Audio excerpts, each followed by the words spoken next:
How to get your first kettlebell swing.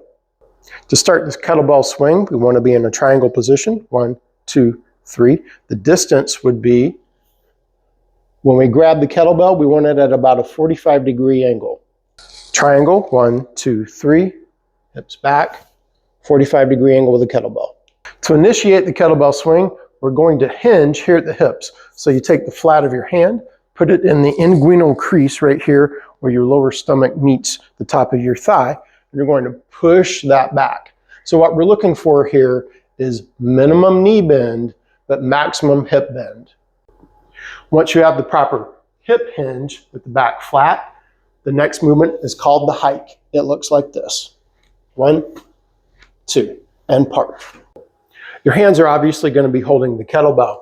So we want this part of the wrist, which will be the closest part to your hand, to hit the inner thigh on both sides at the same time. Pull the kettlebell behind you. This part of the wrist hits the inner thigh just below the groin.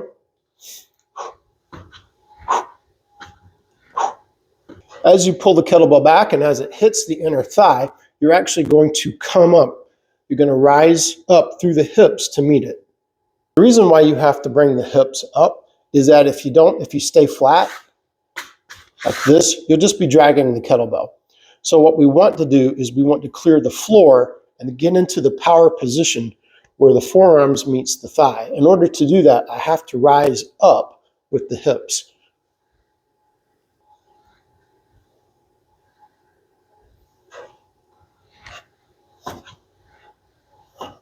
The next part of the swing is the hardest part, and that would be the hip snap.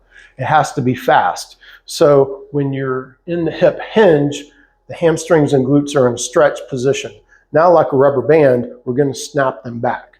So I'm going to push through the floor, and I'm going to snap my hips by extending them to the front, and I squeeze my glutes in the back.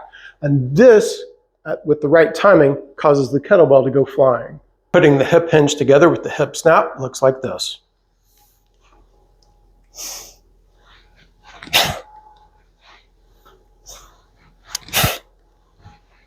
One of the most common mistakes is that people don't actually use the hips. What they'll do is they'll pull up with the arms. I want to be very clear. We are not pulling at all with the arms. This is 100% the hips. The arms almost act like ropes. They're just guiding where the kettlebell goes. That's it. So this is what an arm swing looks like. Notice I'm pulling with my arms and my hip is not snapping. In fact, my hip isn't driving hardly any of this at all. The second mistake a lot of people make is missing the timing in between the hike and the hip snap. The problem is your hips have to snap as soon as this contacts your inner thigh. If you move your hips before or after that happens, the power will not be transferred into the kettlebell. But by far the biggest problem with the swing is that people don't squeeze their glutes at the top. So if you don't squeeze your glutes at the top and open up the front of the pelvis, power is not transferred into the kettlebell. What will happen is your hips will actually be in a downward position and the power won't come out.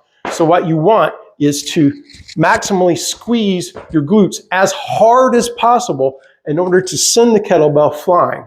And you'll see the kettlebell, it'll go flying up.